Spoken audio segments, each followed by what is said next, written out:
اعوذ باللہ السمیع العلیم من الشیطان اللعین الرجیم بسم اللہ الرحمن الرحیم وبہ نستعین وهو المعین الحمد للہ رب العالمین والعاقبۃ للمتقین والجنۃ للموحدین والنار للملحدین والمنکرین الصلاۃ والسلام علی سید الانبیاء والمرسلین خاتم النبیین مولانا مولا الکونین جد الحسن والحسین عاب القاسم محمد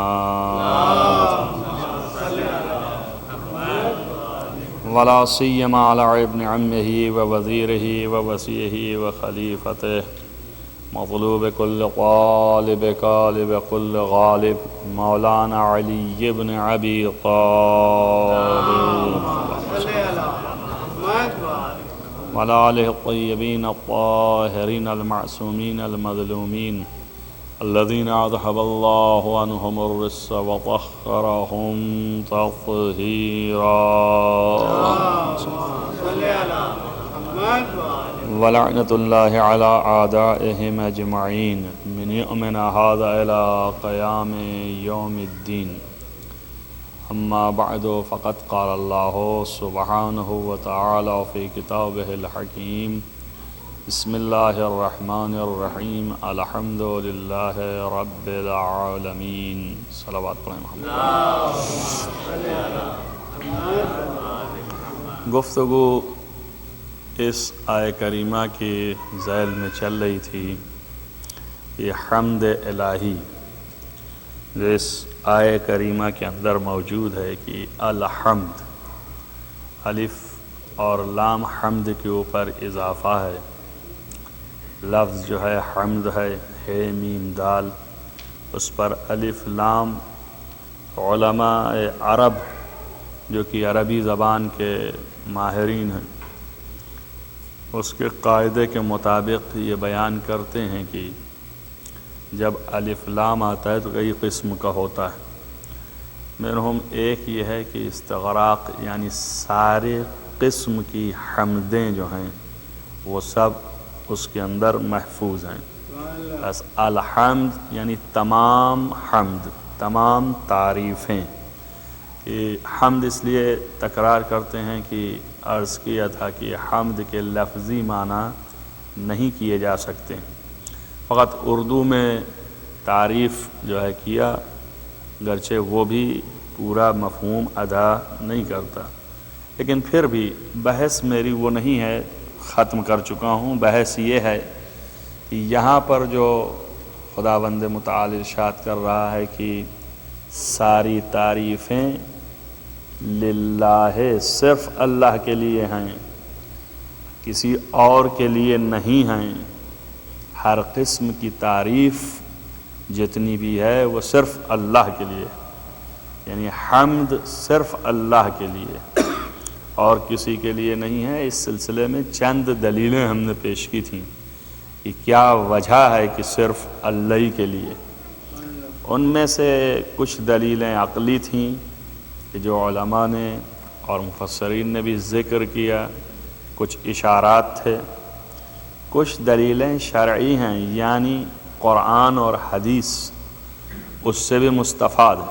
خود قرآن مجید یہاں پر جب کہہ رہا ہے کہ الحمد للہ تو خود اسی لفظ للہ سے ہی لوگوں نے استفادہ کیا ہے کہ ساری تعریفیں خاص ہیں اللہ کے لیے، اس لیے کہ لام جو للہ میں ہے یہ لام تین معنوں کے لیے آ سکتا ہے، یا خاص کے معنی میں ہے، عرب میں بہت سے حروف ہیں جو مختلف معانی دیتے ہیں، مثلا من کہتے ہیں، آپ پڑھتے ہیں کہ من روحی فنفخت فیہ من روحی، یہ من جو ہے اس کی کئی معنی ہیں، ایک معنی اسے سے ہیں۔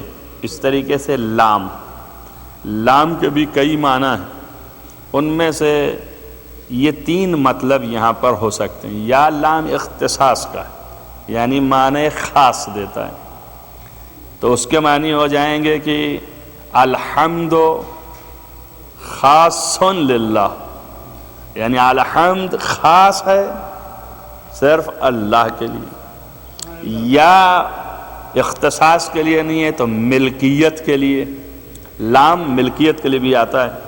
عرب بولتے ہیں کہ المال لزیدین، یہ مال جو ہے زید کا ہے.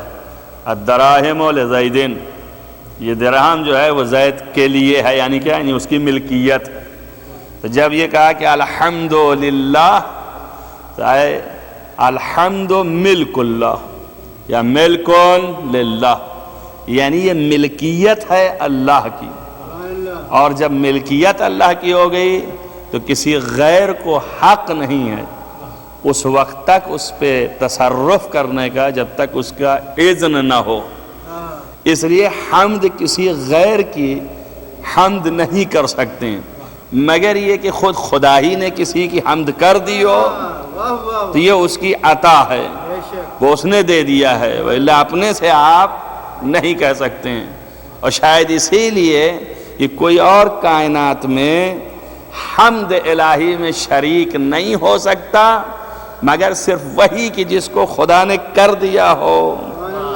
تو وہ خاص ایک ہی ذات ہے، محمد مصطفیٰ صلی اللہ علیہ وآلہ وسلم، کہ جس کے نام کے اندر بھی ملحوظ کر دیا اللہ نے محمد حمد سے ہے. نام بھی وہی اور ذات بھی حمد خدا ہے.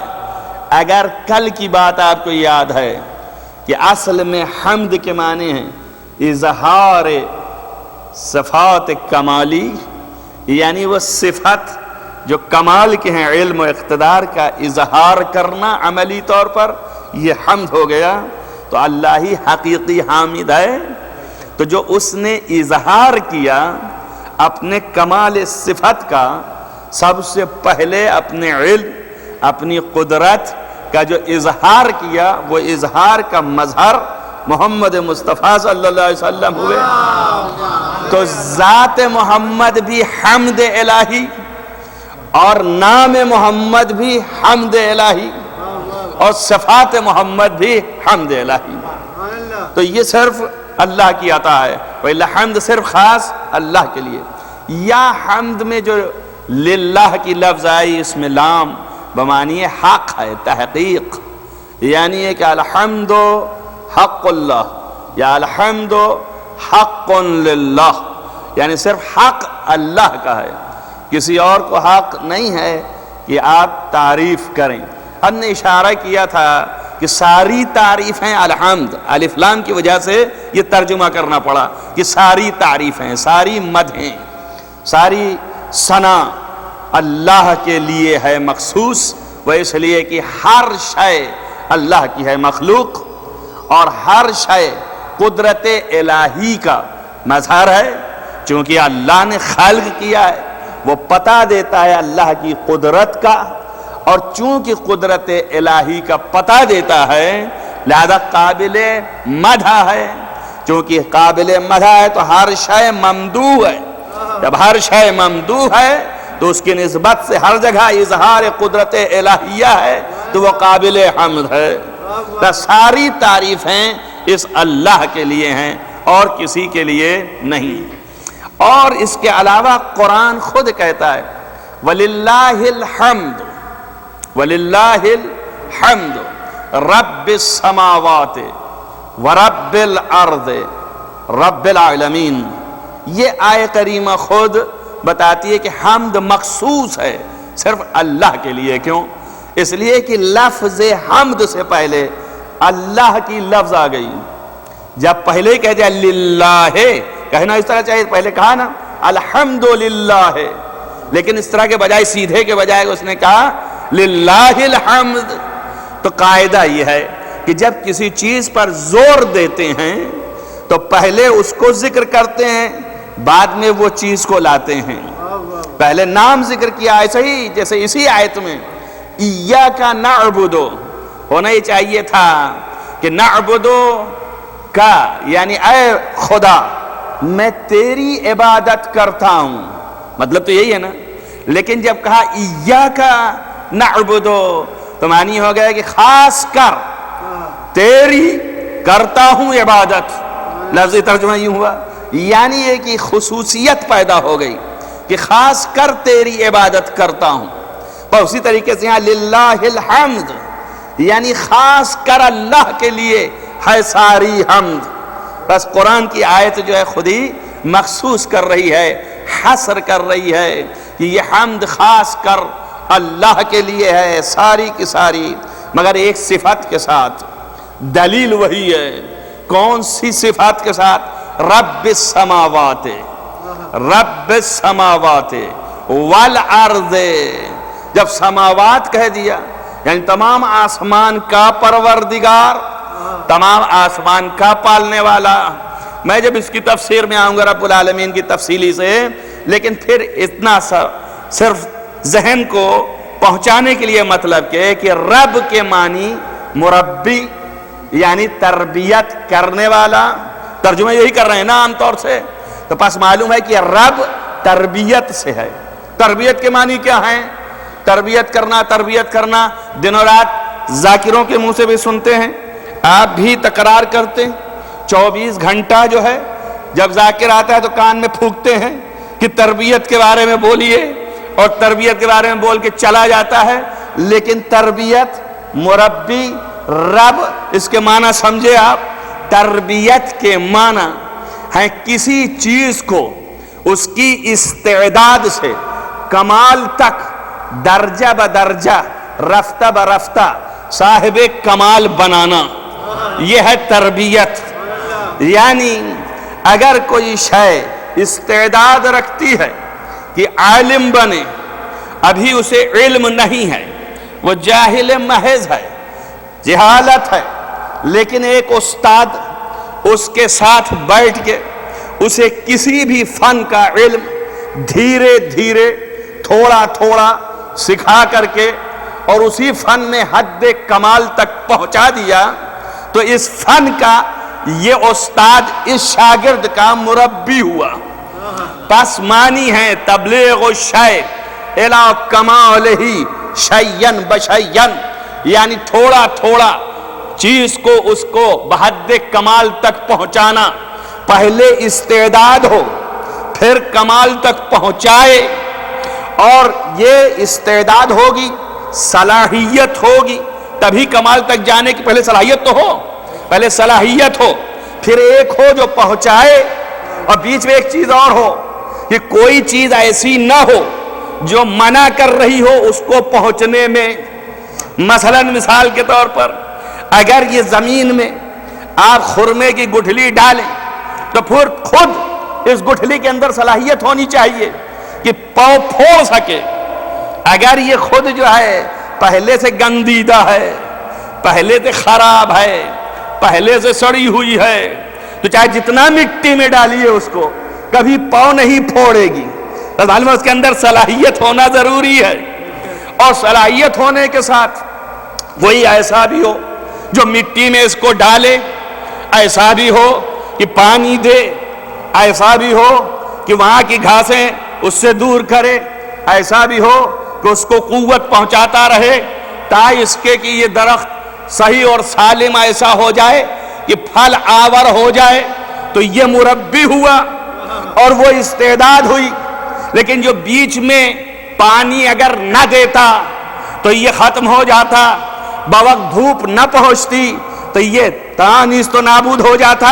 یہ چیزیں ہیں مانع، یہ بھی نہ ہوتی، اگر یہ چیزیں نہ ہوتی تو یہ خراب ہو جاتا. پس معلوم ہے یہ مانع نہ آنے دے. 3 چیزیں ہوئیں، ایک وہ کہ رکاوٹ نہ آنے پائے، ایک وہ کہ استعداد و صلاحیت ہو، اور ایک کہ خود مربی ہو. کائنات کی ہر اشیاء اور ذرہ کو خدا نے پہلے صلاحیت دی کہ وہ کمال تک پہنچ سکے ہر شے، اور یہ استعداد و صلاحیت کے ساتھ رکاوٹیں بھی دور کی خود ہی کہ کوئی چیز رکاوٹ نہ بن سکے. اور تیسری چیز خود کہ اس کو درجہ بدرجہ کمال تک پہنچاتا رہا اور پہنچاتا رہتا ہے، باوجود کہ ہم رکاوٹ بھی بنتے ہیں تب بھی وہ پہنچا رہا ہے۔ ہم اپنی رکاوٹوں سے آگے نہ بڑھ سکے تو یہ اس کا قصور نہیں، ہمارا قصور ہے۔ استعداد بھی دی اس نے، رکاوٹیں بھی ختم کی اس نے۔ یہ رکاوٹیں ختم کرنے کے لیے سلسبیل جاری کیے، یہ 7 سمندر آپ کے لیے بنائے، یہ آفتاب کی دھوپ آپ کے سامنے رکھی، یہ کائنات کو رچا کہ آپ کی استعداد و صلاحیت میں کسی قسم کی رکاوٹ نہ پیدا ہو، تاکہ آپ اپنے کمال کی طرف بڑھتے رہیں۔ تو کمال تک پہنچانا اس رب کا کام ہے، اور ہر شے کی ضرورت استعدادی کے مطابق کمال تک پہنچانا اسی کا کام ہے، اور دوسرا کوئی دوسری شے کو کمال تک نہیں پہنچا پاتی مگر یہ کہ خدا ہی اس کو سبب قرار دیتا ہے اور اس کو بھی اس لائق بنایا کہ یہ اس کے لیے تھوڑا سا معاون ثابت ہو، یہ بھی اسی کی عطا ہے۔ تو سوائے اس کے کون ہے کہ جو پوری کائنات کا پالنے والا ہے؟ اب رب السماوات، تمام آسمانوں کا اسی طرح سے، اور رب الارض، تمام زمینوں کا اسی طرح سے۔ اب اس کے بعد کہتا ہے رب العالمین، تاکہ تمہارے ذہن رک نہ جائے کہ بس آسمانوں بھر کے لیے ہے، صرف زمینوں بھر کے لیے ہے، یا اسی کے درمیان کے لیے ہے، نہیں، بلکہ کہہ رہا ہے عالمین، یعنی ہر شے، کائنات کی ہر ذرہ اس کو اسی طرح استعداد کے ساتھ بحد کمال پہنچا رہا ہے۔ اور یہ کام کائنات میں چونکہ کوئی نہیں کر سکتا ہے، لہذا اس کمال کو الہی کے دیکھ کر کے اللہ کے لیے دل کی صداقت سے جو تعریف نکلتی ہے یہ حمد بنتی چلی جاتی ہے۔ اسی لیے کہتے ہیں ساری تعریفیں اسی خدا کے لیے ہے۔ ایک صلوات پڑھیں محمد وعلی محمد۔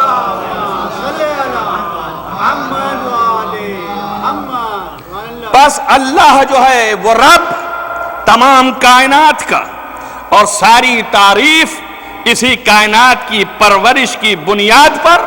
بس تربیت یہ ہے نا، اب چونکہ وقت نہیں ہے اور اسی وقت میں سب کچھ کہنا ہے، لہذا تھوڑی سی بات تربیت کے حوالے سے کہ دیکھیں آپ، کسی شے کو کمال تک پہنچانا تربیت ہے۔ اب وہ اس کی جتنی استعداد اور جس کو جتنا کمال تک پہنچانا ہے، اصل تو وہی ہے کمال تک پہنچانے والا کی بیان ہو گیا۔ اب بیچ میں کچھ واسطے قرار دیتا ہے، تو ان واسطوں سے جو واسطہ جتنی صلاحیت رکھتا ہے اسی کے اعتبار سے اللہ اس کو واسطہ قرار دیتا ہے کہ یہ کمال تک پہنچائے۔ تو کمال تک جب وہ پہنچانے کا سبب بن رہا ہے تو اس کا مطلب کہ یہ شے جو ابھی کمال تک نہیں ہے، اس کو یہ جو کمال پہنچانے والا ہے یہ خود صاحب کمال ہے، اگر نہیں ہے تو پہنچائے گا کیسے؟ فاقد الشے موتی الشے نہیں ہو سکتا۔ اس لیے لازم ہے کہ مربی کہیں سے خالی نظر نہ آئے، بھرا ہوا ہو، تربیت سے خود پر ہو، تبھی تو تربیت کر سکتا ہے۔ تبھی کہتے ہیں والدین خود صاحب تربیت ہو تبھی اولاد کی تربیت کر سکتے ہیں۔ خود جب متکون ہو تبھی کسی کو کونیت دے سکتا ہے، اگر خود بنا ہوا ہو اس طرح کا تبھی بنا سکتا ہے۔ تو اب آپ دیکھیں کہ جہاں تربیت انسان کے تکون کی، مثلا ماں جو ہے اس کی حیثیت کیوں بلند ہے؟ اس لیے کہ اس کا رحم اس قابل ہے کہ وہ انسان کو، انسان جو اس کے اندر پل رہا ہے وہ تربیت دیتی، یعنی بحد کمال 9 ماہ میں پہنچا کے تب پھر اسے باہر لے آتی ہے۔ اس حیثیت سے کونیت یعنی انسان جو پیدا ہو رہا ہے ماں کے شکم سے، تو اس شکم میں اپنے ماں کے وہ تربیت پا رہا ہے اپنی نشو نما کے اعتبار سے، اور بحد کمال کو پہنچ رہا ہے۔ یہ ایک انسان کی حیثیت ہے۔ تو آپ سوچیں کہ اگر کوئی رحم کسی معصوم کی تربیت کر رہا ہو تو اس رحم کا کمال کتنا بلند ہوگا، اور ایک معصوم نہیں بلکہ اس رحم کی تربیت کر رہا ہے کہ جس سے 11 معصوم اور نکلنے والے ہیں، تو پھر اس کی منزلت کتنی بلند ہوگی۔ اسی لیے بخاری میں ہے کہ حضرت پیغمبر ختمی مرتبت جب داخل ہوئے تو حضرت سیدہ سلام اللہ علیہا بڑی ناراحت اور غضبناک انداز میں تھی اور آنکھوں سے آنسو ٹپک رہے تھے۔ پوچھا کہ کیا ہوا یا اخی یا اختی، اے میری یا بنتی، اے میری بیٹی، تجھے کیا ہو گیا؟ یہ کیوں اس طرح سے تو رو رہی ہے؟ کہ بابا جان مجھے یہ تانا دیا جا رہا ہے کہ میری ماں ایسی اور ویسی۔ کہا کیا بات کر رہی ہے؟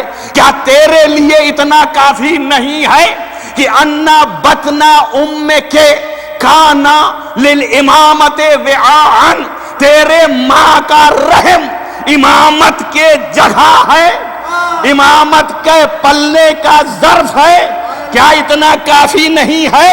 یعنی کائنات میں کوئی فضیلت اگر اس سے بڑی ہوتی تو پیغمبر اس فضیلت کو خدیجہ کے لیے ذکر کرتے۔ چونکہ معصومین کی تربیت کی نشو نما حضرت خدیجہ کے رحم سے ہونی تھی، اس لیے معصوم نے مدح کیا کہ کیا تیرے لیے کافی نہیں ہے؟ ارے بھائی اگر اندازہ نہیں آپ کو تو پھر قرآن میں چلے جائیے، یہاں سے اندازہ لگائیے کہ ایک کے پیدا کرنے کے لیے، ایک معصوم کی نشو نما بحد کمال تک پہنچانے کے لیے قرآن نے کہا کہ ہم انتخاب کریں گے، اور تمام عورتوں میں مریم کا انتخاب کیا۔ توجہ کریں آقا، یا مریم ان اللہ اصطفاک وطہرک واصطفاک علی النساء العالمین، تم کو جو ہے چن لیا اور پھر پاکیزہ کر دیا، اور اس کے بعد تمام کائنات کی عورتوں پر تمہیں پاکیزہ کر رکھا ہے اور مختار قرار لے لیا، یعنی خود اختیار کر لیا، انتخاب کر لیا۔ تو اب معلوم یہ ہو گیا کہ ایک معصوم کی خلقت کے لیے جو معصوم روح منہ ہے، یعنی اللہ کی روح میں سے ہے، اس معصوم کی خلقت کے لیے رحم ایسا تلاش رہا ہے کہ جو مطہرہ ہو۔ توجہ کریں آپ، تو جس بی بی کے بطن سے 12 معصوم آنے والے ہیں، توجہ کریں آپ، تو اس کا بطن کتنا اعلیٰ ہوگا، کتنا عظیم ہوگا۔ لہذا جس طرح یہاں کہا یا مریم ان اللہ اصطفاک وطہرک، اسی طریقے سے وہاں پر ہے کہ جب حضرت فاطمہ زہرا رحم میں آ گئیں تو حضرت خدیجہ کبریٰ نے فرمایا کہ یا اللہ میں اس کو تیرا خادم قرار دوں گا۔ تو اللہ نے بھیجا کہ جا کے خدیجہ کو میرا پیغام کہا جبریل، اور سلام دے اور کہہ دے لا اطاق قبل الملک، ملک سے پہلے چیز آزاد نہیں کی جاتی، جب تیری ملکیت ہوگی تب تو کچھ کہنا مجھ سے، یہ تو میری چیز ہے تیری نہیں۔ توجہ کریں، تو وہاں پر لفظ استعمال فرمایا، جبریل جیسے ہی آئے ویسے ہی کہا کہ یا خدیجہ نہیں پکارا، یا صفیتی، اے صفیہ، یعنی اے خدا کی اصطفیٰ کی ہوئی بی بی، یعنی اے خدا کی چنی ہوئی بی بی، اللہ پر سلام کہہ رہا ہے۔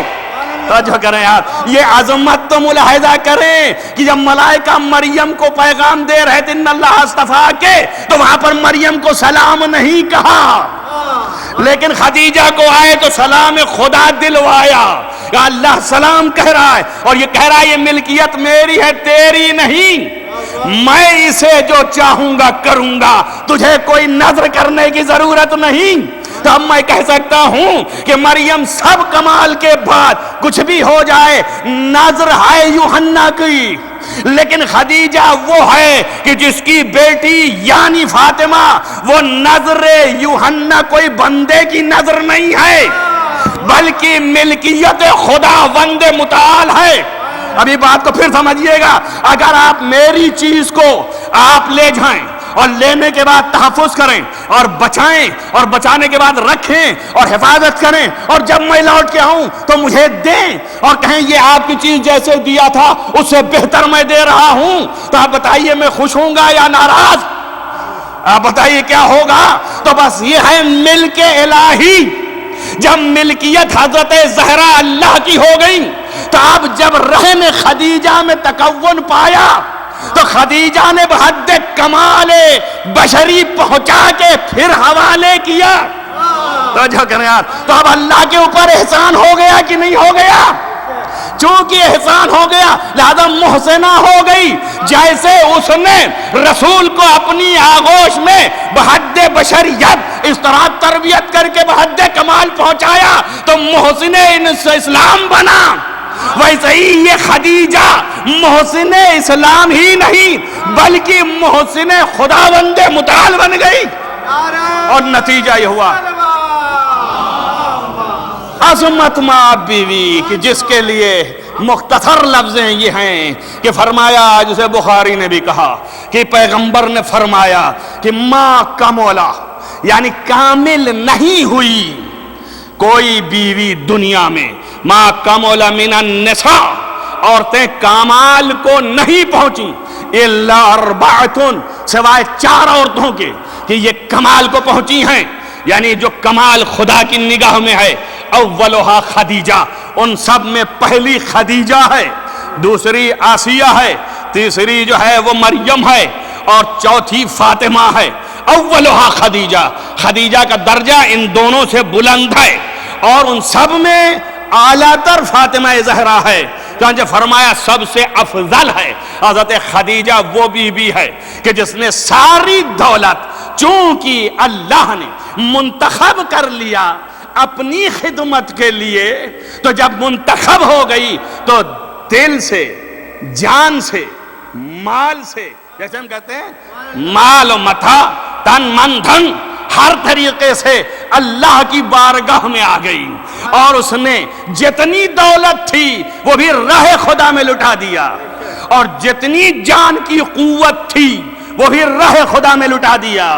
اسی لیے پیغمبر جب دنیا سے جانے لگی یہ بیوی تو فرمایا کہ مجھے جتنا غم اس وقت ہے اتنا غم کبھی نہیں ہوا، یعنی اس سے پہلے کوئی غم نہیں ہوا. اور اس کے بعد محسن اسلام بھی دنیا سے پہلے گئے، پھر یہ بیوی گئی. جب دونوں چلے گئے تو پھر اس سال کا نام عامۃ الحزن رکھا، یعنی غم کا سال. یعنی کہ مطلب غم کا سال ایسی زبان سے کہہ دیا، یا سال بھر غم منایا یعنی سال بھر روتے رہے، یاد کرتے رہے. حضرت خدیجہ کو وقت کی تنگی ہے، بڑے افسوس کی بات ہے کہ یہاں پر نہایت فضیلتیں خابیدہ ہیں، مگر یہ کمال آج کا ایسا ہے کہ ایک تاریخ کے مطابق جو ہے وہ تاریخیں 3 بیان کی جاتی ہیں. ایک تاریخ ہے 14 رجب اور ایک تاریخ ہے 24 سفر اور ایک تاریخ ہے 9 رمضان. یہ 3 تاریخوں میں بیان کیا جاتا ہے کہ روز شہادت حضرت زینب ہے. جناب زینب علیہ ایک 9 رمضان کی تاریخ ہے کہ شہید ہوئیں اور ایک 14 رجب کی تاریخ ہے کہ شہید ہوئیں اور ایک 24 سفر کی تاریخ ہے کہ شہید ہوئی ہیں. لہذا بروایت ایک روایت کے مطابق آج شہادت حضرت زینب بھی ہے اور آج شہادت حضرت خدیجہ بھی، وفات حضرت خدیجہ بھی ہے. اگر شہادت بھی کہا تو غلط نہیں، اس لیے کہ اتنا ستایا حضرت خدیجہ کو کہ ان کے قلب پر اثر ہو گیا اور زندہ نہ رہی. حضرت خدیجہ کی جو تمکنت وہی حضرت زینب کی ہے اور دونوں نے انسانیت میں عورت کا مقام اس بلندی پہ لا کے رکھ دیا ہے کہ اب کائنات میں کوئی نگاہیں اس اعتبار سے کمال النساء میں ٹھہر نہیں سکتی ہیں سوائے حضرت خدیجہ اور زینب علیہ کی. کسی کو حق پامال کرنے کا حق نہیں ہے، کیوں؟ اس لیے کہ زینب اس طرح سے رکھ کے گئی ہے بنیاد، یہ کوئی ختم نہیں ہوگا. بس عزیزان گرامی ختم کیا 2 منٹ صرف مصاب ہو لیں کہ حضرت خدیجہ جب دنیا سے اٹھ گئی تو حضرت زہرا روتی رہی اور تاریخ لکھتی ہے کہ باپ سے لپٹ کے روئیں، باپ سمجھائے اور تسلی دے، اور پھر اس کے بعد گریہ جب مزید ہو تو خدا جبریل کو بھیجے۔ اسی طرح باپ جب دنیا سے اٹھا تھا تب بھی یہی حال تھا کہ جبریل آتے تھے سیدۃ النساء العالمین کے پاس اور آ کر کے تسلی دیا کرتے تھے اور کہتے تھے گھبراؤ نہیں، اللہ تمہارے ساتھ ہے۔ یقیناً تمہارا باپ بہت رحم دل تھا، اسی طرح اپنی ماں کے لیے بھی روتی تھی، اسی طرح ماں کے لیے بھی کہا کہاں ہے میری ماں؟ تو جبریل نے آ کے خبر دی کہ فی الجنہ، جنت میں ہے آپ کی ماں۔ عزیزو میں نے یہ دیکھا تاریخ میں، فقط ایک فقرہ کہنا چاہتا ہوں کہ سیدۃ النساء العالمین تھی، اللہ نے اتنا ناز پروردری کیا اور اس قدر ناز پروردری کیا کہ بی بی جب ملہم گریہ ہو جائیں اور گریہ کرنے لگے باپ اور ماں کی یاد میں تو جبریل کو بھیجتا تھا تسلی کے لیے۔ لیکن میں کہوں گا بی بی ایک بچی اور ہے کربلا میں کہ جب اس کا باپ اٹھتا ہے تو اپنے باپ کی میت پر پہنچتی ہے جو جگہ جگہ سے کٹے ہیں اور جو بوسہ دے رہی ہے تو ظالم تازیانے مارتا ہے، کبھی تماچے مارتا ہے۔ ارے جو باپ کو روتی ہے تو ظالم اس طریقے کا سلوک کرتا ہے۔ کوئی نہیں ہے جو یہ کہہ دے کہ اس بچی پہ یہ ظلم نہ کرو۔ عزیزو قید خانہ ہے، جو باپ کو یاد کر کے روئی تو ظالموں نے سر بھیج دیا۔ سر دے گا کہ بابا ابھی آپ تو تھے، یہ کیسے آپ کا سر جدا ہو گیا؟ عزیزو ایسا ہے کہ جب ظالم تازیانے مارتا تھا تو کوئی نہ تھا کہنے والا، مگر تاریخ نے تشنہ نہیں رکھا۔ لکھا یہ روایت میں کہ امام علی مقام کی میت سے لپٹ کر کے جب سکینہ رو رہی تھی، شمر آگے بڑا مشکل دبائیں اور تازیانے لگائے تو زینب سے دیکھا نہ گیا تو پڑھ کے کہا ہے شمر یہ بچی یتیم ہے، یتیموں کے ساتھ ایسا سلوک نہیں کرتے۔ یا خدیجہ آپ کی بچیاں کو وہ شام کے بازار میں بے ردا قید خانے میں پیاسے بھوکے بچلا رہے ہیں، جس کو آپ نے کائنات میں ساری دنیا کو آپ نے پرورش سيعلم الذين ظلموا ينقلبون منقلبون اللهم إني أسألك بحق فاطمة وعبيها وبعلها وبنيها والسر المستودع فيها أن تصلي على محمد وآل محمد بار الہ تجھے واسطہ محمد وآل محمد کو معبود نہانے کبیرہ والصغیرہ عفو فرما، بار الہ نیک اعمال کی توفیق عنایت فرما، بار الہ اس مختصر سی عبادت کو قبول فرما، بار الہ جہاں جہاں بھی محبان آل محمد ان کو حفظ امان میں رکھ، روضہ مقدس کی حفاظت فرما، امام کو ظہور جلد از جلد فرما، ان کے اصحاب و انصار میں شمار فرما۔ اللہم تقبل منی الدعاء بحق محمد وآلہ الطاہرین۔